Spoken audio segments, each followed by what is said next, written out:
Football ലോകത്ത് തിരിച്ചുവരവുകളുടെയും തിരിച്ചടികളുടെയും കഥകൾ സർവ്വസാധാരണമാണ്. എന്നാൽ ഇനിയൊരു പുൽക്കൊടിയായി പോലും ഒന്നും മുളയ്ക്കാൻ സാധിക്കാത്ത വിധം വരണ്ടു പോയെന്ന് നിരീക്ഷണാൽ വിധിക്കപ്പെട്ട ക്ലബ്ബും ഇനിയൊരു ചന്ദ്രഹാസത്തിനും നിലാവിനും സമയവും മൂർച്ചയുമില്ലെന്ന് വിമർശിക്കപ്പെട്ട കോച്ചും ഒരുമിച്ചൊരു തിരിച്ചുവരവ് നടത്തുമ്പോൾ അത് തികച്ചും അസാധാരണങ്ങളിൽ അസാധാരണം തന്നെയാണ്. നിരാശാജനകമായ ഒരു പരിശീലക കാലഘട്ടത്തിന് ശേഷം ജർമ്മൻ പരിശീലക സ്ഥാനത്ത് നിന്നും കാലാവധി കഴിഞ്ഞ് അയാൾ പടിയിറങ്ങുന്നു. ജർമ്മൻ ടീമിൻ്റെ മോശം വേൾഡ് കപ്പ് പെർഫോമൻസിൻ്റെ അടിസ്ഥാനത്തിൽ കുറേയധികം വിമർശനങ്ങൾക്കും കുറ്റപ്പെടുത്തലുകൾക്കും അയാൾ ഇതിനകം തന്നെ വിധേയനായി കഴിഞ്ഞിരുന്നു. ഇനി എവിടെയെങ്കിലും ഒരു പരിശീലക സ്ഥാനം മോഹിക്കുവാൻ പോലും സാധിക്കാത്ത വിധം അയാളെ വിമർശകർ വേട്ടയാടിക്കൊണ്ടേയിരുന്നു. ആയിടയ്ക്കാണ് അയാൾക്ക് ബാഴ്സലോണയിൽ നിന്നും പരിശീലക സ്ഥാനത്തേക്കുള്ള ഒരു ഓഫർ വരുന്നത്. ആ ഓഫർ ഒരുപക്ഷെ പലതും അയാളെ ഓർമ്മിപ്പിച്ചിരിക്കാം. ബയേൺ കോച്ചായിരുന്ന കാലഘട്ടവും UEFA ചാമ്പ്യൻസ് ലീഗ് ക്വാർട്ടർ ഫൈനലിൽ മെസ്സിയുടെ ബാഴ്സ 8-2 എന്ന മാർജിനിൽ ബയേൺ ആധികാരിക വിജയം നേടിയതുമെല്ലാം അയാളുടെ ഓർമ്മകളിലൂടെ മിന്നിമറഞ്ഞിരിക്കാം. ആ മിന്നാട്ടങ്ങൾക്കിടയിൽ അയാൾ ഉറപ്പിച്ചു കഴിഞ്ഞിരുന്നു, ബാഴ്സലോണയുടെ പുതിയ പ്രതാപകാലത്തേക്കുള്ള തിരിച്ചുവരവ് തന്നിലൂടെ തന്നെ ആയിരിക്കണമെന്ന്. വളരെ മോശം സീസണിലൂടെയായിരുന്നു അക്കാലങ്ങളിൽ ബാഴ്സ കടന്നുപോയിക്കൊണ്ടിരുന്നത്. കോച്ചുമാർ പലതും മാറി വന്നു. അവസാനം ബാഴ്സയുടെ അക്കാലത്തെ മികച്ച പ്ലെയറായ സാവി നേരിട്ട് അവതരിച്ച് ടീമിനെ പരിശീലിപ്പിച്ചിട്ടും ചെറിയ ചില വിജയങ്ങൾ മാത്രം സമ്മാനിച്ചു എന്നതല്ലാതെ ഒരു ഉയർത്തെഴുന്നേൽപ്പ് ക്ലബിനും സാധ്യമായിരുന്നില്ല. ലോകോത്തര താരങ്ങളുണ്ടായിരുന്നിട്ട് പോലും ഒരുമിച്ചൊരു നേട്ടം സാധ്യമാക്കാൻ പറ്റാതെ സാവിയും ഒടുവിൽ കൈയൊഴിയുന്നുണ്ട്. സാവിയെ സാക്ക് ചെയ്യുമ്പോൾ ബാഴ്സലോണ മാനേജ്മെൻറ്റിന് ഒരൊറ്റ ലക്ഷ്യം മാത്രമേ മുന്നിലുണ്ടായിരുന്നുള്ളൂ. അവർക്ക് വേണ്ടത് ചെറിയ വിജയങ്ങൾ മാത്രമായിരുന്നില്ല, അവരുടെ പ്രതാപകാലത്തിൻ്റെ പുനർജീവൻ കൂടിയായിരുന്നു. വ്യക്തികളല്ല, ടീമാണ് പ്രധാനം. അത് നന്നായി അറിയുന്നതിനാൽ സാവി കോച്ചായി തുടരുവാനുണ്ടായിരുന്ന തൻ്റെ ആഗ്രഹത്തെ അയാളിൽ തന്നെ കുഴിച്ചുമൂടി. മാത്രമല്ല, തന്നെ പിന്തുടർന്നു വരുന്ന ഹാൻസി ഫ്ലിക്കിന് ആശംസകളും ഒപ്പം ടീമിൻ്റെ കറണ്ട് സ്റ്റാറ്റസും ഏറ്റെടുക്കാൻ പോകുന്നത് ഒരു വലിയ ഉത്തരവാദിത്വം കൂടിയാണെന്ന മുന്നറിയിപ്പും അയാൾ നൽകുന്നു. They have it's similar like mine, so ball possession and really attacking football. These are the things I love and I will work about that. ഹാൻസി ഫ്ലിക്കിനെ ബാഴ്സലോണയുടെ കോച്ചായി നിയമിക്കുമ്പോൾ ബാഴ്സലോണ ആരാധകർ തന്നെ ആ തീരുമാനങ്ങളെ വിമർശിച്ചിരുന്നു. അദ്ദേഹത്തിന് മുൻ വിജയങ്ങൾ ആവർത്തിക്കാൻ സാധിക്കുമോ എന്ന ചോദ്യങ്ങളും സംശയങ്ങളും അയാൾക്ക് നേരെ വിരൽ ചൂണ്ടിയിരുന്നു. തിരിച്ചു വരാനുള്ള ആദ്യ മത്സരം ആ ചോദ്യങ്ങളിൽ നിന്നും വിമർശനങ്ങളിൽ നിന്നും ആരംഭിക്കുകയായിരുന്നില്ലേ? അല്ലെങ്കിലും ഇൻസൾട്ടാണല്ലോ ഏറ്റവും വലിയ പ്രചോദനം. അതേസമയം ബാഴ്സലോണ അവരുടെ ഏറ്റവും മോശം സീസണിലൂടെ കടന്നുപോയിക്കൊണ്ടിരിക്കുകയായിരുന്നില്ലേ? അവരുടെ പ്രതാപകാലം എവിടെയോ ഇരുട്ടിൽ പോയി മറിഞ്ഞിരിക്കുകയായിരുന്നില്ലേ? ലയണൽ മെസ്സി എന്ന ഇടംകാലൻ മാന്ത്രികൻ നിർവഹിച്ച സുവർണ്ണ കാലഘട്ടത്തിന് ശേഷം ആഭ്യന്തര യൂറോപ്യൻ മത്സരങ്ങളിൽ ക്ലബിന് തുടർച്ചയായ തോൽവികൾ നേരിട്ടുകൊണ്ടിരിക്കുകയായിരുന്നില്ലേ? പെപ് ഗാർഡിയോള, ലൂയിസ് എൻറിക് തുടങ്ങിയ ഇതിഹാസ പരിശീലകരുടെ കീഴിൽ ടീം ഒരിക്കൽ നിർവചിച്ചിരുന്ന ശൈലിയും ആധിപത്യവും ക്ലബിന് നഷ്ടപ്പെട്ടു തുടങ്ങിയിരിക്കുകയായിരുന്നില്ലേ? ഫ്ലിക്കിനെ മാനേജറായി ബാഴ്സ കരാർ ഒപ്പിട്ടത് മുതൽ ആ ശൈലിയുടെയും ആധിപത്യത്തിൻ്റെയും തിരിച്ചുവരവിനായി ഓരോ ബാഴ്സ ആരാധകനും പ്രാർത്ഥനകളുടെ കണ്ണീരോടെ കാത്തിരുന്നു. സംശയങ്ങൾ പലതുണ്ടായിരുന്നുവെങ്കിലും അവർക്ക് അയാളെ വിശ്വസിക്കുകയല്ലാതെ മറ്റൊരു വഴിയുണ്ടായിരുന്നില്ല.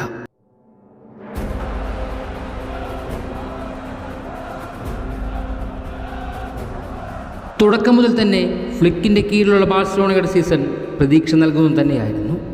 ആദ്യ മത്സരങ്ങളിൽ നിന്നും തന്നെ തൻ്റെ ടീമിൻ്റെ കുറവുകൾ കണ്ടെത്താൻ ഫ്ലിക്കിന് സാധിച്ചിരുന്നു.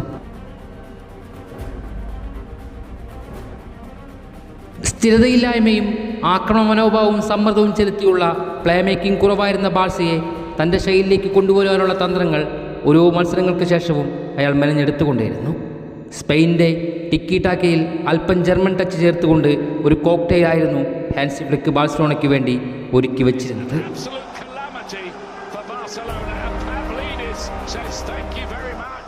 ബാഴ്സയുടെ ആദ്യ ശൈലിയായിരുന്നു ടിക്കി ടാക്ക കാലക്രമേണ പല എതിരാളികളും അന്നേരങ്ങളിൽ മനസ്സിലാക്കിയിരുന്നു. എതിരാളികൾക്ക് അവരുടെ മൂവ്മെൻറ്റ്സ് വളരെ പെട്ടെന്ന് പ്രവചിക്കാനും അതനുസരിച്ച് പ്ലേയേഴ്സിനെ മാർക്ക് ചെയ്യാനും അന്നേരങ്ങളിൽ സാധിച്ചിരുന്നു.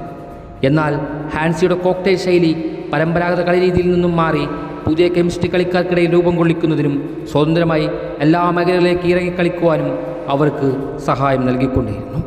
കളിക്കാർ കൂടുതൽ ഫ്ലെക്സിബിൾ ആകുന്നതിനും എതിരാളികൾക്ക് പെട്ടെന്ന് മനസ്സിലാക്കാൻ സാധിക്കാത്തതും കൂടുതൽ ഗോൾ സ്കോർ ചെയ്യുന്നതിനുമായിരുന്നു ഈ ശൈലി അയാൾ ഉപയോഗിച്ചിരുന്നത്. അതുകൊണ്ട് തന്നെ ഫൈനൽ തേർഡിലേക്ക് എത്രയും പെട്ടെന്ന് പന്തിനെ എത്തിക്കുവാൻ അവർ എപ്പോഴും ഫോക്കസ് ചെയ്തുകൊണ്ടേയിരുന്നു. തൻ്റെ കൈകളിലേക്ക് വന്ന യുവതാരങ്ങളെ കൃത്യമായി ഈ ശൈലിയിലേക്ക് കൊണ്ടുവരുവാൻ ഫ്ലിക്കിന് സാധിച്ചിരുന്നു. താരബാഹുല്യങ്ങളാൽ പല കൈവഴികളായി ഒഴുകിയിരുന്ന നീരുറകളെ ഒന്നിച്ച് ഒരൊറ്റ ലക്ഷ്യത്തിലേക്ക് ഒഴുക്കുന്ന നദിയായി മാറ്റുവാൻ അയാൾക്ക് സാധിച്ചിരുന്നു. ക്ലബിലെ തൻ്റെ സ്ഥാനമെന്താണെന്ന് എപ്പോഴോ മറന്നുപോയ റഫിനെയും തൻ്റെ ഗോൾ സ്കോറിംഗ് കഴിവുകൾ ക്ഷയിച്ചു പോയെന്ന് കരുതിയിരുന്ന ലെവൻഡോസ്കിയെയും അവർക്കൊപ്പം യുവതാരങ്ങളായ പെഡ്രിയും എമിലിയമാനും ഗാവി ഗുർബാസി പോലെയുള്ളവരുടെ യൗവനത്തെയും കൂട്ടിച്ചേർക്കാൻ കഴിഞ്ഞിടത്തായിരുന്നു ബാഴ്സലോണയുടെ വിജയം ആരംഭിക്കുന്നത്, അഥവാ ഫ്ലിക്കിൻ്റെ വിജയം ആരംഭിക്കുന്നത്. ലെവൻഡോസ്കി തൻ്റെ ഗോൾ സ്കോറിംഗ് എബിലിറ്റി വീണ്ടെടുക്കുകയായിരുന്നു. ഒരു പുനർജനി നൂഴ്ന്നിറങ്ങിയവനെ പോലെ പുതുജീവൻ നേടിയ അയാൾ എപ്പോഴും എതിരാളികളുടെ ഗോൾ പോസ്റ്റുകളിൽ ഭീഷണി ഉയർത്തിക്കൊണ്ടേയിരുന്നു. റഫിനെ എപ്പോഴും വിങ്ങുകളോടെ അറ്റാക്ക് ചെയ്തുകൊണ്ടേയിരുന്നു. റഫിനിയുടെ കാലുകളിലേക്ക് പന്തെത്തുന്ന നിമിഷം മാന്ത്രികതയുടെ മിന്നാട്ടങ്ങൾക്ക് സഹതാരങ്ങളും എതിരാളികളും നിരന്തരം സാക്ഷിയാകേണ്ടി വന്നു. ഡിയോങ്ങും പെഡ്രിയും മധ്യനിരയിൽ കളി മെനഞ്ഞുകൊണ്ട് കളിയുടെ പൂർണ്ണ നിയന്ത്രണം ഏറ്റെടുത്തുകൊണ്ടേയിരുന്നു. എതിരാളികൾ അവർക്ക് മുന്നിൽ പൂർണ്ണമായി നിഷ്പ്രഭരായി നിൽക്കുന്നത് പലതവണ ആവർത്തിക്കപ്പെട്ടുകൊണ്ടേയിരുന്നു. കോണ്ടെ, കുർബാസി, മാർട്ടിനസ് എന്നിവരെ വെച്ച് ഡിഫൻസിൽ കൃത്യമായ ലൈനപ്പ് സൃഷ്ടിക്കുന്നതിലും ഫ്ലിക്ക് വിജയിക്കുന്നുണ്ടായിരുന്നു. യുവതാരങ്ങളുടെ പ്രസരിപ്പും മാർട്ടിനസിൻ്റെ അനുഭവ സമ്പത്തും ഡിഫൻസിൽ നൽകുന്ന റിസൾട്ട് വളരെ വലുതായി മാറി. തങ്ങളെ കടന്നു വരാനുള്ള അവസരം ഒരിക്കൽ പോലും എതിരാളികൾക്ക് നൽകാതിരിക്കുവാനും ഒപ്പം ഫൈനൽ തേർഡിലേക്ക് ലോങ് റേഞ്ചസ് നൽകുവാനുള്ള കഴിവും ഫ്ലിക്ക് അവരിൽ വാർത്തെടുക്കുകയായിരുന്നു. യമാലിലേക്കും ലെവൻഡോസ്കിയിലേക്കും റാഫിനയിലേക്കുമെല്ലാം ലോങ് പാസുകൾ നൽകുവാനും വെല്ലുവിളികൾ ഉയർത്തുന്ന എതിരാളികളുടെ ഷോട്ടുകളെ തടയിടുവാനും ഈ യങ് എക്സ്പീരിയൻസ് കോമ്പിനേഷനെ സാധിച്ചിരുന്നു. ഒരിക്കൽ അഴിച്ചു വെച്ച ഗോൾ കീപ്പറുടെ ജേഴ്സിയിൽ ഷെൻസിയുടെ തിരിച്ചുവരവും ഈ ടീമിൻ്റെ വലിയ പ്രസക്തമാകുമാണ്.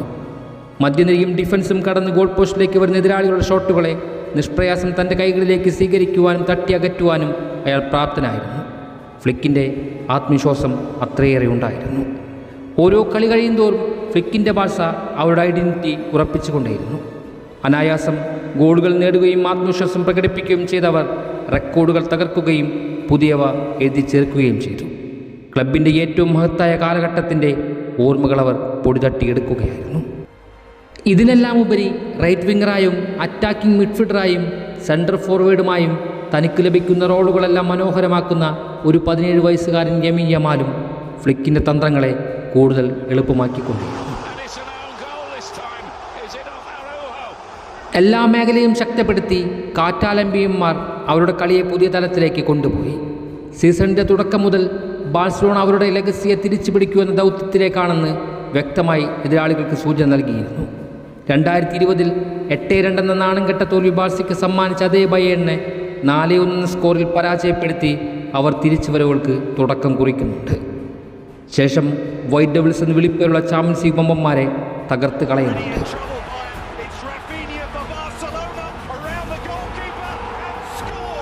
അതോടുകൂടി നഷ്ടപ്പെട്ട തങ്ങളുടെ പ്രതാപകാലത്തെ ബാഴ്സലോണ വീണ്ടെടുക്കുകയായിരുന്നു.